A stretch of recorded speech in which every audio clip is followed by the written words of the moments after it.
teman-teman, tetap dalam pengawalan kasus Subang. Ada info terbaru. Saya tadi melihat di channelnya Kang Freddy, YouTuber Subang, memberikan informasi bahwa Pak Yosep, Ibu Mimin, Arigi, dan Abi sudah ditetapkan menjadi tersangka. Kang Freddy ini sumbernya dari pengacara Pak Rohman. Saat ditanya, Kang Freddy mengatakan seperti itu. Kalau kita lihat dari pemberitaan, Pak Yosep, Arigi, dan Abi dijemput duluan. Kemudian baru beberapa jam, sekitar jam 9, ada yang menjemput Ibu Mimin. Dan kemudian juga ada mobil Inafis. Kemungkinan mobil ini atau petugas Inafis ini mencari barang bukti di rumah Ibu Mimin. Yang menjadi saya terheran-heran di sini ya, mereka ini pandai sekali bermain drama. Sehingga netizen terkecoh, sehingga netizen saling serang antar netizen, saling yang menyudutkan ini, yang menyudutkan ini, dan lain sebagainya. Padahal mereka bisa dikatakan satu tim. Dari keterangan anak Bu Mimin mengatakan bahwa Yoris ada di TKP saat kejadian malam itu. Tapi dari Danu menyatakan Yoris tidak berada di TKP kejadian malam itu. Ini mana yang benar? Tentunya perlu digali lagi, perlu didalami lagi. Dan saya harap ketika Danu sudah memutuskan untuk mendaftarkan sebagai justice kolaborator, harus bicara jujur loh ya. Jangan pelimpan lagi. Dikarenakan kita juga tahu track recordnya Danu ini mulai dari awal kasus dan sampai hari ini banyak sekali pernyataan-pernyataan yang kadang-kadang berubah-ubah. Yaitu mungkin Danu menghadapi tekanan, misalnya setelah dia keceplosan ngomong ini, kemudian dihubung seseorang, kamu jangan ngomong ini. Bisa saja seperti itu. Atau bisa saja ketika Danu menyatakan BAP yang pertama melihat Yosep, Mimin, dan anaknya, kemudian ditekan oleh pihak tertentu, jangan ditandatangani. Itu juga bisa saja terjadi. Yang membuat saya tanda tanya di sini adalah saat didatangkan K9, kenapa hanya Danu saja yang digigit anjing? Padahal ada beberapa saksi kunci yang juga ikut hadir di situ. Tapi saya agak sedikit lupa saksi-saksi itu siapa saja yang dihadirkan saat ada K9. Hanya saja kenapa hanya Danu yang digigit K9? Apakah saksi-saksi yang lainnya ini hanya sekedar memerintahkan, tidak bagian seksi sibuk-sibuk, bersih-bersih, dan lain sebagainya? Entahlah, saya di sini masih bingung terhadap peristiwa yang K9 ini. Harusnya kalau misalnya Pak Yosep, Ibu Mimin, Arigi, Abi, kemudian juga Yoris ikut di malam itu, ikut sebagai eksekusi atau apalah, atau bersih-bersih lah, tentunya ada bau-bau dari Amel dan Ibu Tuti, ya. Tapi mengapa hanya Danu yang digigit anjing? Anjing di Thailand kan bilang, Abi atau Arigi melihat Yoris ada di TKP malam itu. Sedangkan Danu menyatakan bahwa Yoris tidak ada di malam itu. Tentunya, saya sampai bingung. Tentunya yang digigit anjing kan mestinya bukan hanya Danu saja.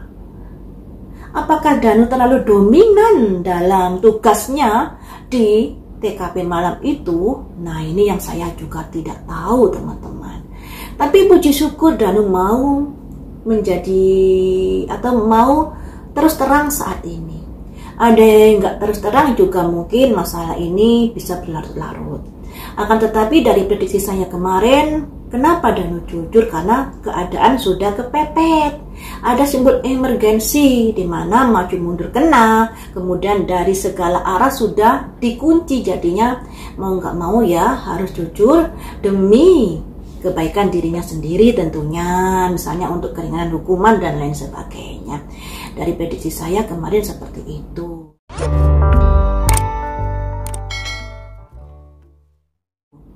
Nah, kemudian yang ingin saya prediksi hari ini adalah tentang rumah Ibu Mimin yang kemungkinan digeledah oleh petugas.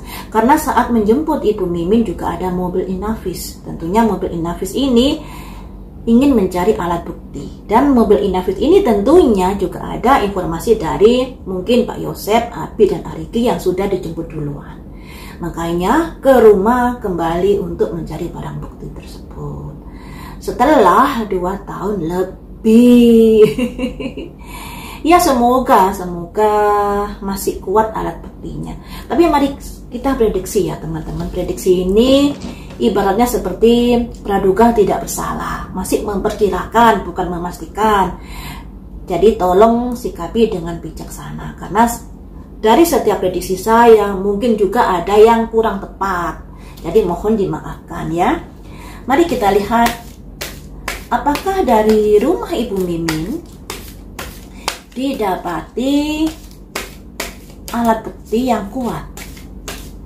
Apakah di rumah Ibu Mimin didapati alat bukti yang kuat?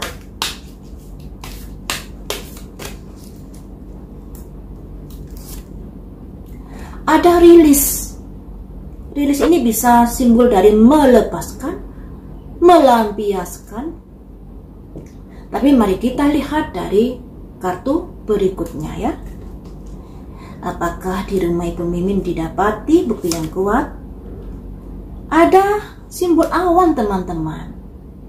Simbol awan ini berubah-ubah. Dari prediksi ini sepertinya alatnya masih belum kurang kuat.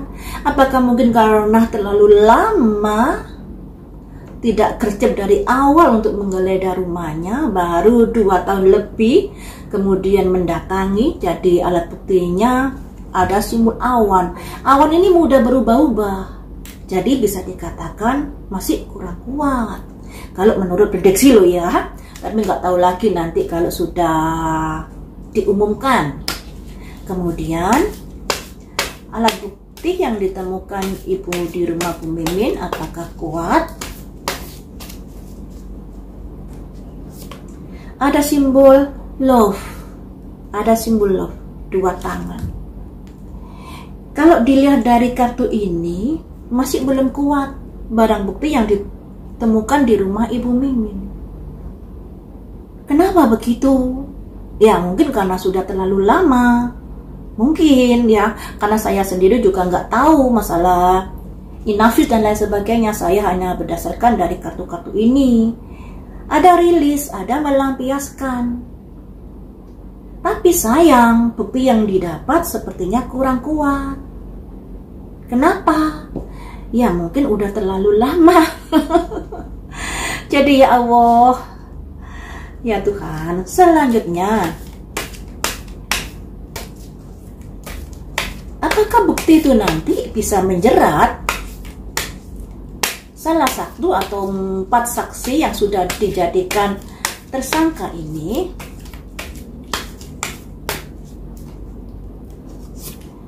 Strength.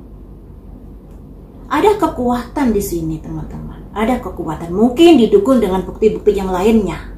Misalnya kesaksian saksi yang melihat dan lain sebagainya. Ya. Kemudian apakah itu bisa membantu menjerat mereka? Santuari. Sayangnya di sini ada perlindungan. Ada perlindungan. Kenapa begitu? Apakah karena alat bukti yang ditemukan di rumah ini sudah kurang kuat? Bisa jadi alat bukti yang vital sudah dibuang dan lain sebagainya. Karena di sini ada simbol perlindungan. 1 kartu lagi. Insting naluri. Nah, naluri kita dibawa kemana ini? Apakah atau siapakah yang melindungi? Siapakah yang selama ini sudah membackup kasus ini? Yang artinya kalau seperti Danu, Pak Yosep, Bu Mimin, Ariki, Abi atau yang lain-lainnya, kalau setingkat orang-orang seperti itu rasanya sulit untuk bisa menghandle kasus ini sampai 2 tahun lebih loh ya. Kekuatan mereka seperti apa? Nah, makanya di beberapa prediksi saya kemarin itu ada simbol pembesar. Mungkinkah pembesar ini turut andil di dalam membackup kasus ini? Karena kalau kita lihat seberapa besar kekayaan Pak Yosep, kekayaan Ibu Mimin, kekayaan Danu untuk membackup kasus ini, pasti ada orang-orang yang di belakang mereka yang ada simbol perlindungan ini. Nah ini loh, insting kita harus dibawa ke sini. Kita gali lagi peristiwa ini lebih jauh lagi. Jangan hanya puas dengan ditetapkannya tersangka AIU-EO ini. Jangan puas, karena menurut prediksi saya mereka masih kurang banyak, kurang banyak loh ya, kurang banyak. Dan ditambah lagi ada aroma-aroma pembesar yang terlibat di dalam kasus ini. Makanya ada simbol santuari ini. Ada simbol santuari ya, entah siapakah ini yang bermain di sini. Dan tentunya pengawalan kita harus sampai di titik akhir teman-teman, termasuk di dalam persidangan nanti. Tentunya dari siapa tersangka Danu, tersangka Pak Yosep, Bu Mimin, Ariki dan Abi, pasti akan ada pembelaan terhadap dirinya sendiri. Saksi Danu akan mengatakan ini dan ini. Tapi apakah, bukan saksi lagi ya, tersangka Danu pasti menyatakan ini dan ini dan ini. Tapi pastinya dari tersangka Yosep, Bu Mimin, kemudian Ariki dan Abi pasti memiliki alibi-alibi yang bisa membela dirinya. Makanya di sini ketika bukti yang ditemukan kurang kuat ini, tentunya bisa menjadi celah mereka untuk membela dirinya. Apalagi di sini juga ada simbol santuari, perlindungan. Nah, tinggal kita saja instingnya di bawah kemana kita ini. Apakah puas dengan ditetapkannya mereka ini sebagai tersangka? Puas begitu saja? Terserah kalian ya. Karena di sini juga masih prediksi tidak semuanya benar.